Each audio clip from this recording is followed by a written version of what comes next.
வணக்கம் மக்களே, நாம இந்த ஆரோக்கியமான பதிவில் பனங்கிழங்கில் நிறைந்துள்ள மருத்துவ நன்மைகளை பற்றி நம்ம விளக்கமாக பார்க்க போகிறோங்க. கிராமங்கள் வழியே பயணம் செய்யும் போது இந்த பனங்கிழங்கை நம்மளால் பார்க்காம போக முடியாதுங்க. பனங்கிழங்கு பார்த்தீங்க அப்படின்னா இந்த பனங்காயை மண்ணில் புதைத்து அது குருத்தாக வளர தொடங்கும் போது பிடுங்கிடுவாங்க. அந்த மாதிரி பிடுங்கப்படக்கூடிய பனை மரத்தினுடைய வேர்களை தான் நம்ம பனங்கிழங்காக சாப்பிட்றோங்க. இந்த பனங்கிழங்குகள் வெறும் சுவையை மட்டும் தருவது கிடையாது, எண்ணற்ற மருத்துவ நன்மைகளுமே நமக்கு கொடுக்கக்கூடியது. ஸோ அந்த நன்மைகள் என்னென்ன, அதற்கு காரணமாக இருக்கக்கூடிய ஊட்டச்சத்துக்கள் என்னென்ன அப்படின்றத நம்ம விளக்கமாக பார்ப்போம். அதை பற்றி பார்க்குறதுக்கு முன்னாடி இந்த வீடியோவுக்கு மட்டும் ஒரு லைக் கொடுத்துட்டு தகவல் உங்களுக்கு தெரிஞ்சவங்களுக்கும் ஷேர் பண்ணிடுங்க. ஏன்னா இது அவங்களுக்கும் பயனுள்ளதாக இருக்கக்கூடிய ஒரு ஆரோக்கியமான பதிவு தாங்க. இது போன்ற அப்டேட்ஸ்கள் நீங்கள் தொடர்ந்து பார்க்குறதுக்கு நம்மளுடைய ஹெல்த் நியூஸ் தமிழ் சேனலை மறக்காமல் சப்ஸ்கிரைப் பண்ணி வச்சுக்கோங்க. பக்கத்தில் இருக்கக்கூடிய பெல் பட்டனையும் கிளிக் பண்ணி ஆல் அப்படின்ற ஆப்ஷனையும் செட் பண்ணி வச்சுக்கிட்டீங்க அப்படின்னாலும் நாங்கள் போடக்கூடிய எல்லா அப்டேட்ஸும் உங்களுக்கு நோட்டிஃபிகேஷனோட அடிக்கடி வந்து சேரும். சரி வாங்க மக்களே, இப்போ வீடியோக்குள்ளே போயிடலாம். பனங்கிழங்கு ஃபைபர் என்று சொல்லக்கூடிய நார் சத்து நிறைந்திருக்கிறதால செரிமான ஆரோக்கியத்தை நமக்கு மேம்படுத்துதுங்க. நார் சத்துக்கு மூல ஆதாரமாக பனங்கிழங்கு இருக்கு. அதனால குடல் அலர்ச்சி, வயிற்று மந்தம், சீரற்ற குடல் இயக்கம், கடுமையான மலச்சிக்கல், வயிற்று வலி, வாயு பிரச்சனை, உங்களுக்கு குறிப்பாக ஏற்படக்கூடிய வயிற்று உபுசம், வயிற்றுப்போக்கு, செரிமானமின்மை, அசிடிட்டி பிரச்சனை, இது எல்லாத்தையுமே பனங்கிழங்கு உங்களுக்கு வந்து நீக்கி விடுங்க. பார்த்தீங்க அப்படின்னா இன்னும் குறிப்பாக உங்களுக்கு விளக்கமாக வந்து சொல்லணும் அப்படின்னா பனங்கிழங்கு வந்து உணவு செரிமானத்திற்கு தேவைப்படக்கூடிய என்சைமை வந்து உற்பத்தி செய்யறதால செரிமானத்தை எப்போதுமே சீராகவே வைத்திருக்கும். அதாவது கடினமான உணவு மூலக்கூறுகள் நம்ம எடுத்துக்கொண்டாலுமே அதை எளிமையாக உடைத்து செரிமானத்தை எளிமையாகவே நடக்க வைக்கும். எந்த விதமான செரிமானம் தொடர்பான பிரச்சனைகளுமே நமக்கு ஏற்படாது. அதோடு உணவினுடைய ஊட்டச்சத்து உறிஞ்சுதலையும் வேகமாக வைக்கும். அதாவது சீக்கிரமாக வந்து செரிமானமாகும். செரிக்கப்பட்டிருக்கக்கூடிய உணவு மூலக்கூறுகளிலிருந்து ஊட்டச்சத்துக்கள் உறிஞ்சப்படும். ஊட்டச்சத்துக்கள் உறிஞ்சப்பட்டது போக மீதம் இருக்கக்கூடிய கழிவுகள் குடல்களிலிருந்து வெளியேற்றப்பட்டு விடுங்க. இதன் மூலமாக எந்த விதமான செரிமானம் தொடர்பான பிரச்சனையும் இல்லாமல் செரிமான மண்டலத்தை ஆரோக்கியமாக வைக்கிறதுக்கு பனங்கிழங்கு எடுத்துக்கொள்ளலாம். கால்சியம் சத்து பனங்கிழங்குகள் நிறைந்திருக்கிறதால எலும்புகள், தசைகள், பற்கள் இது மூணுமே நமக்கு வந்து வலுவாக இருக்கும். அதனால பார்த்தீங்கன்னா தசை வளர்ச்சி உங்களுக்கு ஆரோக்கியமாக இருக்கும். இப்போ தசை பிடிப்பு ஏற்படுவதோ, தசைகளில் கடுமையாக வலி இருக்கிறதோ, தசைகள் தளர்ந்து போகிறதோ போன்ற எந்த பிரச்சனையுமே இருக்காது. தசை வளர்ச்சி ஆரோக்கியமாகவே உங்களுக்கு இருக்கும். தசைகள் வந்து வலுப்பெற ஆரம்பிக்கும். நீங்கள் ரொம்ப ஸ்ட்ராங்காக ஸ்ட்ரென்த்தாக இருப்பீங்க. எலும்புகளுடைய உறுதித்தன்மைக்குமே கால்சியம் சத்து பனங்கிழங்கிலிருந்து உதவிகரமாக இருக்கிறதால ஆஸ்டியோபோரோசிஸ், எலும்பு மெலிவு நோய், மூட்டு வலி, எலும்புருக்கி, முடக்குவாதம், எலும்பு மஜ்ஜைகளில் ஏற்படக்கூடிய பிரச்சனை, மூட்டு அலர்ச்சி போன்ற எந்த விதமான எலும்பு தொடர்பான பிரச்சனைகளுமே உங்களுக்கு ஏற்படாது. 50-60 வயதுகளில் கூட எலும்புகளை பலம் பெற வைத்துக்கொண்டு முதுகு வலி, கை கால்களில் வலி எல்லாம் இல்லாமல் நீங்கள் ரொம்ப ஸ்ட்ராங்காக உறுதியாக அது பேலன்ஸ் தடுமாறாமல் நீங்கள் இருக்க முடியும். பற்களினுடைய ஆரோக்கியத்திற்குமே பனங்கிழங்கில் இருக்கக்கூடிய இந்த கால்சியம் சத்து உதவிகரமாக இருக்கிறதால தான் உங்களுக்கு இந்த பற்களுடைய எனாமல் லேயர் தேஞ்சு போகிறதால பற்கள் பலவீனம் அடைகிறது, ஈறுகளில் ரத்த கசிவு ஏற்படுவது, வீக்கம் ஏற்பட்டு பற்கள் பலம் இழந்து போகிறது, இன்னும் குறிப்பாக பார்த்தீங்கன்னா வாய் துர்நாற்றம் வீசுவது, கிருமி தொற்று ஏற்பட்டது, இது மாதிரிலாம் எதுவுமே இல்லாமல் பற்சொத்தை, பற்சிதைவெல்லாம் இல்லாமல் பற்களையுமே பலப்படுத்தக்கூடியதாக பனங்கிழங்கு இருக்குங்க. ஸோ எலும்புகள், நரம்புகள், தசைகள், பற்கள் இது அத்தனையுமே வலுப்படுத்திக்கணும்னா கால்சியம் சத்து இருக்கக்கூடிய பனங்கிழங்கு நீங்கள் எடுத்துக்கலாம். பனங்கிழங்கு குறைவான கிளைசமிக் இண்டெக்ஸ் கொண்டது. அதனால நீரிழிவு வியாதிகள் இருக்கக்கூடிய நபர்கள் எடுத்துக்கிட்டீங்க அப்படின்னா நீரிழிவு பிரச்சனைகள் நீங்கள் விடுபடலாம். நம்முடைய உணவுகளில், அதாவது நம்ம எடுத்துக்கொள்ளக்கூடிய உணவுகள் இருக்கக்கூடிய கார்போஹைட்ரேட் வந்து ரத்தத்தில் குளுக்கோஸுடைய அளவில் எந்த மாதிரி தாக்கத்தை ஏற்படுத்துது அப்படின்றத பொறுத்து கிளைசமிக் இண்டெக்ஸை கனெக்ட் பண்ணுவாங்கங்க. அந்த வகையில் பனங்கிழங்குல குறைவான கிளைசமிக் இண்டெக்ஸ் இருக்கிறதால இது மெதுவாக செரிமானம் ஆகப்பட்டு குளுக்கோஸுடைய அளவையுமே இது மெதுவாக தான் உயர்த்தும். எனவே இது சர்க்கரை நோய்களுக்கெல்லாம் சிறந்ததாக கருதப்படுகிறது. ஸோ அப்போ அதிகரித்திருக்கக்கூடிய சர்க்கரையினுடைய அளவை கட்டுப்படுத்திக்கிறதுக்கும் நாளடைவில் அந்த சுகர் ப்ராப்ளத்திலிருந்து விடுபடுவதற்கும் நீங்கள் நார் சத்து இருக்கக்கூடிய பனங்கிழங்கு எடுத்துக்கிட்டீங்கன்னா அந்த ரத்தத்தில் இருக்கக்கூடிய சர்க்கரையினுடைய அளவு உங்களுக்கு வந்து கண்ட்ரோல் ஆகிடும். நாளடைவில் அந்த சுகர் ப்ராப்ளத்திலிருந்து நீங்கள் விடுபடலாம்.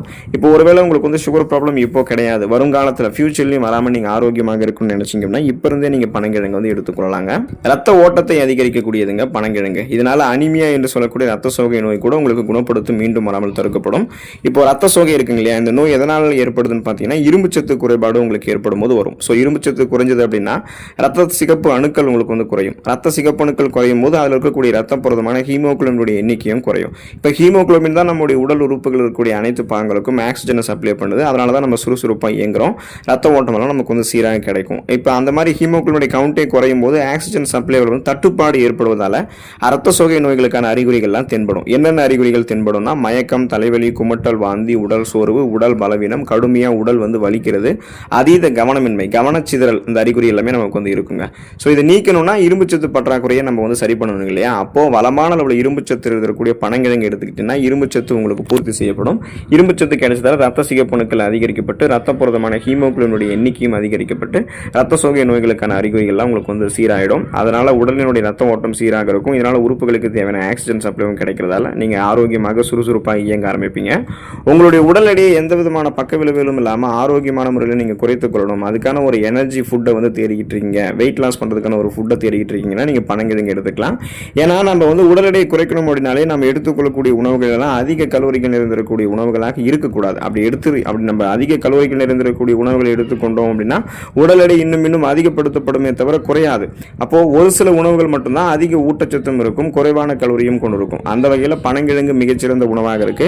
எனவே நீங்கள் உங்களுடைய உடல் எடையை குறைக்கக்கூடிய முயற்சியில் இருக்கீங்க அப்படின்னா பனங்கிழங்கு நல்ல டயட் உணவாக இருக்குங்க. ஃபைபர் என்று சொல்லக்கூடிய நார்சத்து இருந்திருக்கக்கூடிய உணவு பனங்கிழங்கு அப்படின்றதால நீண்ட நேரம் பசி இல்லாமல் உங்களுடைய வயிற்றை வந்து நிறைவாக வைத்திருக்கும்.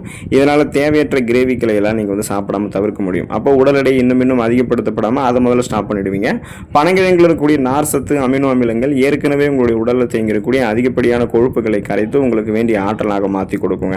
அதாவது கொலஸ்ட்ரால்ஸை எனர்ஜியை கன்வெர்ட் பண்ணி எரிச்சிடும். ஸோ இதனால் உங்களுக்கு வெயிட் லாஸ் வந்து ப்ராப்பராக நீங்கள் நினைக்கிற மாதிரி கனக்கச்சிதமான உடலமைப்பு கிடைக்கும். தேவையில்லாத கொழுப்பு அந்த தொப்பை போன்ற அமைப்பெல்லாம் உங்களுக்கு வந்து கண்ட்ரோல் ஆகிடும். இதயம் ஆரோக்கியமாக இருக்கிறதுக்கு நீங்கள் பனங்கிழங்கு எடுத்துக்கொள்ளலாங்க. காரணம் என்ன அப்படின்னா பனங்கிழங்கு ஒமேகா 3 ஃபேட்டி ஆசிட்ஸுக்கு சிறந்த மூலமாக இருக்கிறதால இது வந்து தேவையில்லாத கெட்ட கொழுப்புகள் எல்லாம் நம்மளுடைய ரத்த நாளங்களில் படியாமல் நீக்கிவிட்டு இதயத்திற்கு வேண்டிய நல்ல கொழுப்புகளை மட்டுமே அதிகரிக்கக்கூடிய உணவாக இருக்கு. இதனால கெட்ட கொலஸ்ட்ராலினுடைய அளவு கணிசமான அளவில் குறையும். ஒமேகா 3 கொழுப்பு அமிலங்கள் இருந்தாலே நோய் அலர்ச்சி பிரச்சனைகளுக்கெல்லாம் பலன் தரும். எனவே இயற்கையான முறையில் இதய ஆரோக்கியத்தை மேம்படுத்துறதுக்கு பனங்கிழங்கு சிறந்ததாக இருக்குங்க.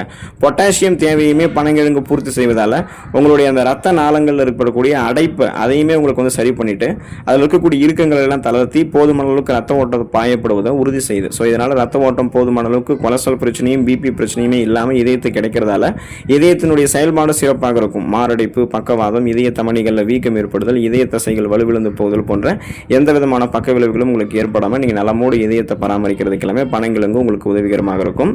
நோய் எதிர்ப்பு சக்தி திறனை அதிகரிக்கிறதுக்கு நீங்கள் பனங்கிழங்கு எடுத்துக்கொள்ளலாங்க. இப்போ நோய் எதிர்ப்பு சக்தி திறனை அதிகரிக்கிறதுல பனங்கிழங்கு நல்ல பலன் அளிக்கும். அதுக்கான காரணம் என்ன அப்படின்னா விட்டமின் சி என்று சொல்லக்கூடிய உயிர் சத்து பனங்கிழங்கில் நிறைந்திருக்கிறதால இது நோய் தொட்டுகளை எதிர்த்து போராடுவதற்கு உதவக்கூடிய ரத்த வெள்ளை அணுக்கள் அந்த ஒயிட் பிளட் செல்ஸை வந்து அதிகரிக்கிறதுக்கு ஹெல்ப் பண்ணுது. ஸோ விட்டமின் ஏவும் கூடுதலாக பனங்கிழங்கில் இருக்கு, ஆன்டி ஆக்சிடென்ட்டும் இருக்கு. எனவே நோய் எதிர்ப்பு சக்தி வேணும்னா நீங்கள் பனங்கிழங்கு தாராளமாக சாப்பிடலாம். உங்களுடைய நோய் எதிர்ப்பு சக்தி திறன் அதிகரிக்கப்படும். அது இம்யூன் பவர் இன்க்ரீஸ் ஆகிறதால உங்களுக்கு இருக்கக்கூடிய சாதாரணமான நோய்களான சளி, காய்ச்சல், இருமல், தலைவலி இந்த மாதிரி பிரச்சனைகள் எல்லாத்தையுமே நீங்கள் குணப்படுத்திக் கொள்ள முடியும். சீசனலாக புதுசாக அட்டாக் ஆகக்கூடிய பாக்டீரியா, வைரஸ் போன்ற பருவகால தொற்று வியாதிகளுமே நீங்கள் வராமல் தடுத்து நலமோடு வாழலாம். புற்றுநோயை தடுக்கக்கூடியதுங்க பனங்கிழங்கு. இயற்கையான முறையில் ஆன்டி ஆக்சிடென்ட்டை அள்ளித்தரக்கூடிய பனங்கிழங்கு புற்றுநோய் செல்களுக்கு எதிராகவும் போராடுவதற்கு உதவிகரமாக இருக்கு. Vitamin C, vitamin A, amino அமிலங்கள், புரோட்டீன் என அனைத்தும் ஒரு சேர கிடைக்கிறது. புற்றுநோய் செல்களுடைய வளர்ச்சியை தடுக்கிறதுக்கு பனங்கிழங்குக்கு உதவிகரமாக இருக்கும். ஸோ ஃப்ரீ ரேடிக்கல்ஸ் என்று சொல்லக்கூடிய தீங்கு விளைவிக்கக்கூடிய புற்றுநோய் செல் பரவலிலிருந்து விடுதலை பெற்று நலமோடு வாழணும் அப்படின்னா நீங்கள் தொடர்ந்து பனங்கிழங்கை எடுத்துக்கொள்ளுங்க. பனங்கிழங்கு உங்களுடைய வளர்ச்சிதை மாற்றத்தை மேம்படுத்தி உங்களுடைய உடலில் இருக்கக்கூடிய பல்வேறு குறைகளை நீக்கி உங்களை ஆரோக்கியமாக வைக்கும். தொடர்ந்து பனங்கிழங்க வாரத்தில் ஒரு தடவையாவது எடுத்துக்கோங்க. சீசன் வந்து முடிய போகுது. ஸோ அதனால் இந்த சீசனில் எடுத்துக்கொண்டு நலம் பெறுங்கள். அடுத்த ஆரோக்கியமான பதிவில் மறக்காமல் சந்திப்போம். நன்றி மக்களே.